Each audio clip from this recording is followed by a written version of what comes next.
नमस्कार, आप देख रहे हैं दिव्य हिमाचल टीवी और मैं हूं आपके साथ पल्लवी शर्मा। दिन भर की बड़ी खबरों पर नजर डालेंगे इस न्यूज बुलेटिन में। शुरुआत करते हैं हेडलाइन से। प्रमोशन का रास्ता साफ, महाविद्यालयों को शीघ्र मिलेंगे 95 प्रिंसिपल। हिमाचल में 29 तक बारिश का दौर जारी, येलो अलर्ट, अब तक 124 की गई जान। कांग्रेस कल फिर करेगी धरना प्रदर्शन, सोनिया गांधी से ईडी की पूछताछ का विरोध। लड़की को दे दिया चाय में जहर, पुलिस कर रही मामले की छानबीन। एचपीयू ने प्रैक्टिकल परीक्षा और काउंसलिंग का शेड्यूल किया जारी। वन निगम में दिव्यांगों की भर्ती, छंटनी में 40 आवेदन रिजेक्ट पाए गए। ब्लाइंड मर्डर की गुत्थी सुलझी, चेले ने ही की थी बाबा की हत्या। और अब समाचार विस्तार से। कॉलेजों में प्रिंसिपल प्रमोशन का रास्ता साफ हो गया है। जल्द ही प्रदेश के कॉलेजों को 95 प्रिंसिपल मिलेंगे। सोमवार को प्रधान सचिव शिक्षा मनीष गर्ग की अध्यक्षता में हुई बैठक में प्रिंसिपल प्रमोशन के लिए डीपीसी को फाइनल कर दिया गया है। कॉलेजों में प्रिंसिपल प्रमोशन का रास्ता साफ हो गया है। जल्द ही प्रदेश के कॉलेजों को 95 प्रिंसिपल मिलेंगे। सोमवार को प्रधान सचिव शिक्षा मनीष गर्ग की अध्यक्षता में हुई बैठक में प्रिंसिपल प्रमोशन के लिए डीपीसी को फाइनल कर दिया गया है। इसमें सीधी भर्ती के लिए ही अब पीएचडी अनिवार्य होगी, जबकि प्रमोशन से प्रिंसिपल भर्ती के लिए पीएचडी को अब अनिवार्य नहीं माना गया है। यह मामला कोर्ट में पेंडिंग था, जिस पर अब फैसला आ गया है। इसमें 25 पद सीधी भर्ती से भरे जाने हैं, बाकी अन्य पद एपीआई के तहत भरे जाने हैं। प्रदेश में 95 कॉलेज ऐसे हैं जहां पर प्रिंसिपल ही नहीं है। अब कॉलेजों में प्रिंसिपल भर्ती आरएनपी रूल 2020 के मुताबिक होगी, जिसमें केवल सीधी भर्ती के लिए ही पीएचडी अनिवार्य होगी। लंबे समय से जो professor, associate professor principal promotion का इंतजार कर रहे थे, उन्हें अब सीनियरिटी के हिसाब से प्रमोशन दी जाएगी। आइए अब जानते हैं मौसम का हालचाल। आने वाले 5 दिनों तक लगातार भारी बारिश का येलो व ऑरेंज अलर्ट जारी हुआ है। मौसम विज्ञान केंद्र शिमला के अनुसार प्रदेश के मैदानी, मध्य व उच्च पर्वतीय कई भागों में 25 से 29 जुलाई तक भारी बारिश की संभावना है। 28 व 29 जुलाई के लिए ऑरेंज अलर्ट जारी हुआ है। वहीं अलर्ट के बीच राजधानी शिमला व आसपास के भागों में झमाझम बारिश का दौर जारी है। शिमला के शिलारू में 46, नारकंडा में 35.5, सुंदरनगर में 33.7 मिलीमीटर बारिश दर्ज की गई है। मौसम विभाग के अनुसार भारी बारिश की स्थिति में पानी, बिजली व संचार जैसी आवश्यक सेवाएं बाधित हो सकती हैं। पहाड़ी क्षेत्रों में बारिश के कारण भूस्खलन की भी आशंका है। स्थानीय लोगों व पर्यटकों को संबंधित विभागों की तरफ से एडवाइजरी और दिशा निर्देशों का पालन करने की सलाह दी गई है। सुरक्षा के पर्याप्त उपाय करने को भी कहा गया है। 30 व 31 जुलाई को भी बारिश जारी रहने की संभावना है। उधर कुल्लू की ऊंची घाटी से लेकर लाहौल में रविवार रात को भारी बारिश होने की वजह से जनजीवन अस्त व्यस्त हो गया है। मनाली के पलचान के पास सेरी नाला में देर रात करीब 3 बजे बादल फटने की घटना सामने आई है। ब्यास नदी का जलस्तर बढ़ने से सोलंग गांव के लिए बनाया गया लकड़ी का पुल बह गया है। इसके अलावा पलचान व बाहम के आसपास नदी किनारे बना एक रेस्तरां, खोखो सहित कुछ वाहनों को भी नुकसान पहुंचा है। बादल फटने के बाद ब्यास नदी का जलस्तर एकाएक बढ़ने से नदी किनारे रहने वाले लोग रात भर नहीं सो पाए। मानसून से नुकसान का दौर जारी है। मानसून के कारण हुई दुर्घटनाओं में अब तक 124 लोगों की जान जा चुकी है, वहीं 169 लोग घायल हुए हैं। 4 लोग अभी भी लापता हैं। मानसून के कारण प्रदेश को अब तक 423 करोड़ रुपए का नुकसान हो चुका है।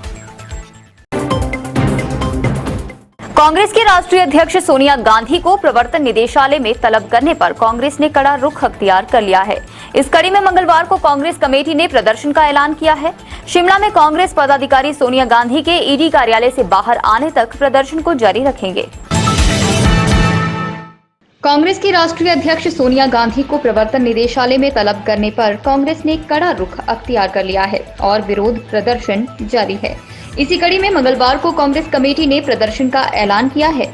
शिमला में कांग्रेस पदाधिकारी सोनिया गांधी के ईडी कार्यालय के बाहर आने तक प्रदर्शन को जारी रखेंगे।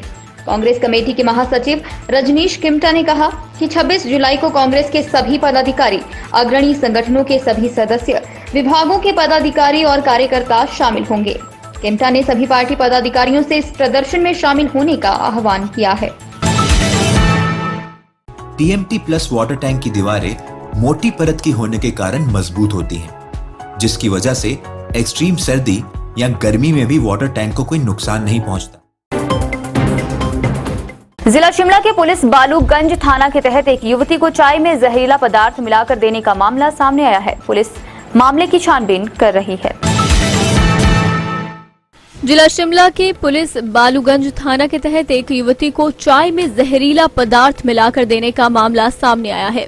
पीड़ित युवती को उपचार के लिए नजदीकी अस्पताल में पहुंचाया गया। वहीं पुलिस ने युवती की मां की शिकायत के आधार पर मामला दर्ज कर जांच शुरू कर दी है। जानकारी के अनुसार पुलिस थाना बालूगंज में एक महिला ने पुलिस को दी शिकायत में बताया कि 24 जुलाई को उसकी बेटी अपने कमरे में पड़ रही थी। उसी समय उसके देवर रविंद्र ने उसे चाय और ब्रेड का एक टुकड़ा दिया। शिकायतकर्ता ने बताया कि 10 मिनट के बाद उसकी बेटी को घबराहट होने लगी और उसकी तबीयत बिगड़ गई। पुलिस ने इसमें मामला दर्ज कर लिया है। हिमाचल प्रदेश विश्वविद्यालय ने बीटेक 8वें सत्र की प्रैक्टिकल परीक्षा का शेड्यूल जारी कर दिया है। देखें ये रिपोर्ट।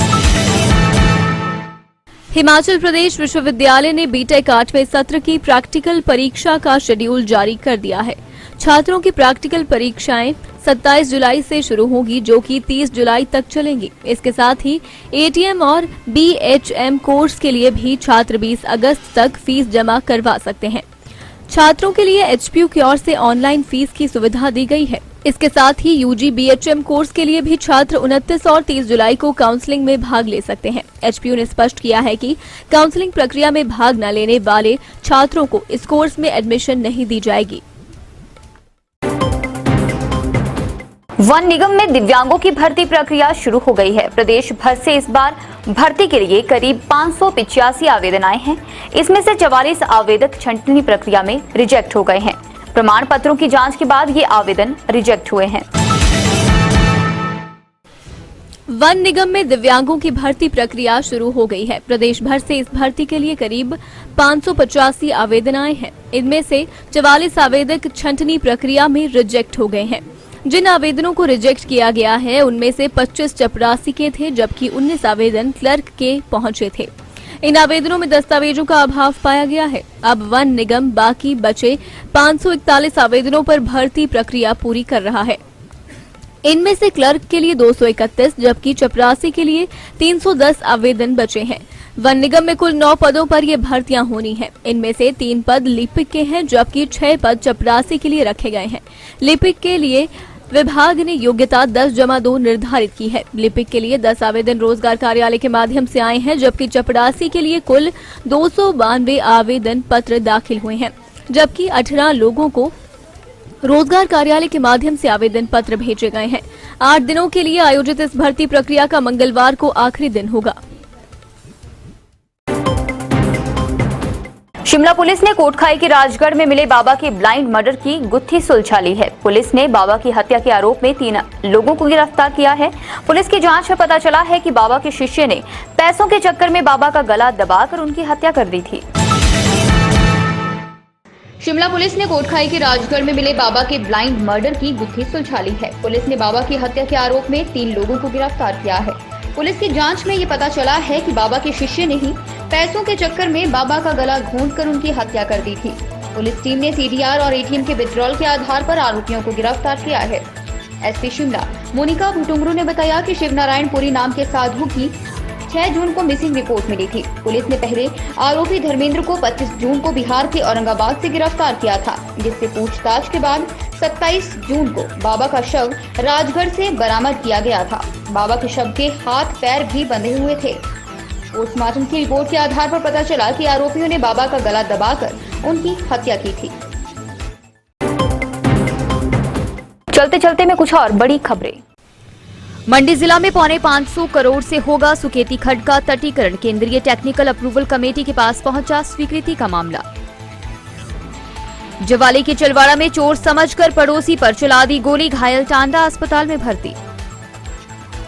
मंडी के थनोच में जमीन धंसने से 13 कमरों का मकान जमींदोज, 3 परिवार बेघर। प्रदेश में प्राकृतिक खेती कर रहे बागबानों को राहत, प्राकृतिक खेती खुशहाल योजना के तहत मिलेगी कार्टन। आज के न्यूज बुलेटिन में बस इतना ही। देखते रहिए दिव्य हिमाचल टीवी।